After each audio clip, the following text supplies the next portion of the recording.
السلام علیکم ناظرین، پروگرام میں خوش آمدید۔ اگر کسی کا خیال تھا کہ کل جماعتی کانفرنس کے بعد پاکستان کے دفاعی خطرات کم ہو جائیں گے یا دنیا کو وہ پیغام مل جائے گا جس سے دنیا منہ موڑ لے، وہ دھمکیاں دینے سے جو پاکستان کو آل پارٹیز کانفرنس کرنے پر مجبور کر رہی تھی، تو وہ خیال خام یا غلط ثابت ہوا۔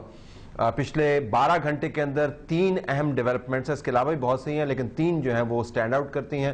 ادھر سے آل پارٹیز کانفرنس ختم ہوئی، اعلامیہ جاری ہوا۔ ادھر سے امریکہ کی سیکرٹری خارجہ نے دوبارہ یہ کہا کہ پاکستان کو اپنی سرزمین پر موجود سیف ہیونز کو ختم کرنا ہے۔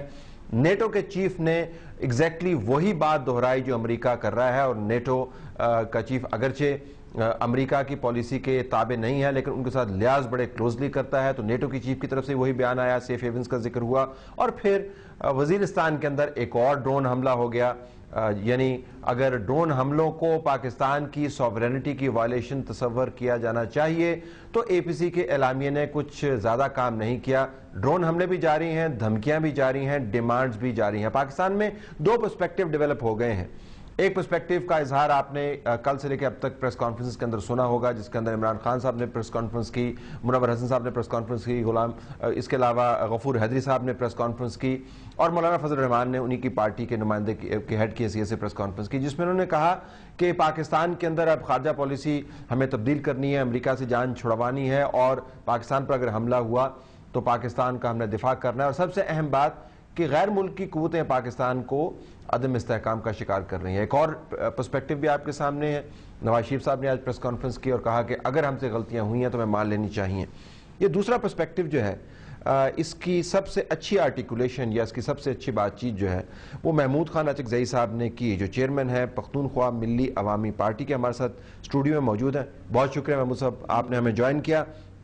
چونکہ اے پی سی جو تھی ناظرین وہ آپ سمجھیں کہ ان کیمرہ سیشن تھا اس کا، لہذا ہم اس کے حوالے سے بات نہیں کریں گے، لیکن اچکزئی صاحب نے جو کل باتیں کی یہ ایک دوسرا تصور ہے پاکستان کی سیکیورٹی کے بارے میں۔ ہمیں ٹیلی فون کے اوپر JUIF کے نمائندگان بھی جوائن کریں گے، JI کے نمائندگان بھی جاری کریں گے۔ But let me start with you Achakzai صاحب، یہ جو کہا جا رہا ہے کہ بیرونی قوتیں پاکستان کو غیر مستحکم کر رہی ہیں اور امریکہ کی دھمکیوں کے تناظر میں یہ آرگومنٹ بڑھ کے سامنے آ رہا ہے، جو میں نے پڑھا جو چھپا آپ کے حوالے سے، وہ کوئی ایک ڈیفرنٹ پرسپیکٹیو، وہ پرسپیکٹیو کیا ہے؟ وہ شاید اس سے مطابقت نہیں رکھتا ہے، اس سے آگے کی بات ہے یا اس سے علیحدہ کی، وہ کیا بات ہے؟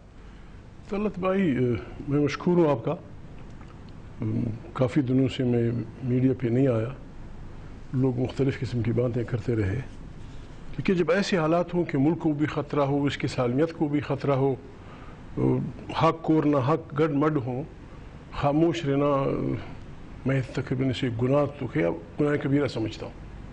پاکستان ہمارا ملک ہے، یہ ایسی بھی نہیں کہ یہ کانچ کی وہ ہے بس بکھر جائے گا چلا جائے گا، لیکن دنیا کا ایک قانون ہے، ہم یونائٹڈ نیشنز کے ممبر ہیں، ہم اس دنیا میں اس گلوبل سوسائٹی میں ایک ویلیج ہیں، جس طرح تمام دنیا کے قوموں کے مفادات ہیں، ملکوں کے مفادات ہیں، اسی طرح ہمارے بھی ہیں۔ میں 90 سے یہ مرلی بجا رہا تھا کہ جس طرف ہمارے ملک جا رہا ہے یا جس طرح ہم چلا رہے ہیں، ہم نے اپنی بساط کے مطابق کوشش کی کہ ہم اپنے لوگوں کو، اپنے عوام کو، اپنے ملک کو، اپنے ملکی اداروں کو کنونس کر سکیں کہ یہ 21ویں صدی ہے۔ 21ویں صدی دنیا جس طرح چل رہی ہے اس طرح ہمیں چلنا ہے، لیکن بدقسمتی سے طلعت بھائی میں معافی چاہتا ہوں، دنیا کی فوجیں ہوتی ہیں، فوجیں اس کے جاسوسی ادارے ملکوں کے لیے ہوتے ہیں۔ یعنی یہ سوال اگر میں بڑی غلط انداز میں پٹ اپ کروں، آج بھی یہ سوال یا لا ینحل ہے کہ پاکستان ہماری افواج کے لیے ہے یا ہماری افواج پاکستان کے لیے ہے۔ لیکن یہ کیوں سوال، اس کا حل طلب کیوں ہے آپ کی نظر میں؟ ابھی بھی کیوں ہے؟ تو ظاہر ہے وہ سارے لوگ کہہ رہے ہیں افواج کے پیچھے کھڑے ہیں اور افواج پاکستان کے لیے، پاکستان کی افواج، لیکن ابہام کیا ہے آپ کے ذہن میں؟ بات یہ ہے طلعت بھائی، بہت بڑی طاقتور فوجیں ہیں دنیا میں جن کے کمان میں بہت خطرناک ہتھیار ہیں۔ امریکہ کی فوج ہے، فرانس کی فوج ہے، پتہ نہیں کس کی فوج ہے، برطانیہ کی فوج ہے جو ایٹمک طاقتیں ہیں، چین کی فوج ہے۔ دنیا جہان کی فوجیں اس ملک کے لیے ہیں، they are subservient to a system, subservient to elected parliament۔ ہماری ایک پارلیمنٹ ہے، میں اس کو ڈیگریڈ نہیں کرنا چاہتا، ہم 100 دفعہ ڈنڈورا پیٹے، تمام دنیا کا اوپینین یہ ہے، امریکہ سے لے کر امریکہ سے شروع ہوتا ہے، زمبابوے زیڈ سے، جتنے ممالک دنیا کے ہیں سب کے سب میں تصور یہ ہے کہ پاکستان میں اب بھی طاقت کا سرچشمہ پارلیمنٹ کی بجائے افواج پاکستان. تو پارلیمنٹ اپنا کام کر رہا ہے نا، پھر کیوں نہیں کرتی؟ یہ بات ہے، یہ بات $1 million question. Let us do it. اس کے لیے ہم کوشش کی، لندن میں ایک پلان بنا، ساری پارٹیاں جمع ہوئی، بدقسمتی سے اسے سبوٹاج کیا گیا. اور وہ بھی میں معافی چاہتا ہوں، آج میں نے کھل کے بات کرنی، اور یہ میری رائے ہے. میں نے پاگل ہوں، نہ زندگی سے بیزار ہوں. یہ ملک جتنا کسی اور کو عزیز ہے مجھے عزیز ہے. اس میں میرا گھر ہے، ہماری قبرستان ہے. ہم اس ملک کے اتنے ہی وفادار ہیں، وہ ہم ثابت کر چکے ہیں. ہم نے اس ملک کا سودا انگریزوں سے نہیں کیا. یہ آپ سے وعدہ، یہ اپنے خدا سے وعدہ. اس کا سودا امریکہ سے بھی ہم نہیں کریں گے. لیکن اپنا اوپینین ہم رکھیں گے. پاکستان کے چلنے، بچانے اور چلانے کا واحد راستہ یہ ہے کہ it should be a true transparent democratic federation of the people of Pakistan, جس میں پشتون، بلوچ، سرائکی، سندھی، پشتون اپنے اپنے وطنوں پہ رہتے ہیں. They should be the masses, should be the masters of this country. کیوں پاگل ہے لڑے اپنے ملک کے خلاف؟ جو خدا نے ان کو نعمت دی ان کے حوالے کر دو. ایک الیکٹڈ پارلیمنٹ، اس کی تابع کر دو. یس، پاکستان کی فوجیں دنیا کی بہترین فوج ہونی چاہیے ہماری وسائل کے مطابق. پاکستان کی ایجنسی ہماری بہترین ایجنسیوں میں سے ہونی چاہیے، مور کمپیٹنٹ دین CIA دین موساد. لیکن خارجی اور داخلی پالیسیاں وردی پوش جرنیلوں کے حوالے کرنا یہ بالکل پاگل پن ہے. یہ تو آپ کا پرسپیکٹو ہے کہ فوج جو ہے وہ پارلیمان کے تابع نہیں ہے، پالیسیاں جو ہیں وہ GHQ میں بنتی ہیں، ISI فوج جو ہے وہ خارجہ پالیسی چلاتی ہے. غفور حیدری صاحب ہمارے ساتھ لائن پر ہیں، ان کو شکر گزار ہیں. ان کو لائن پر رکھ کر میں آپ سے سوال کرتا چلوں تاکہ بحث کو آگے لے کے چلوں.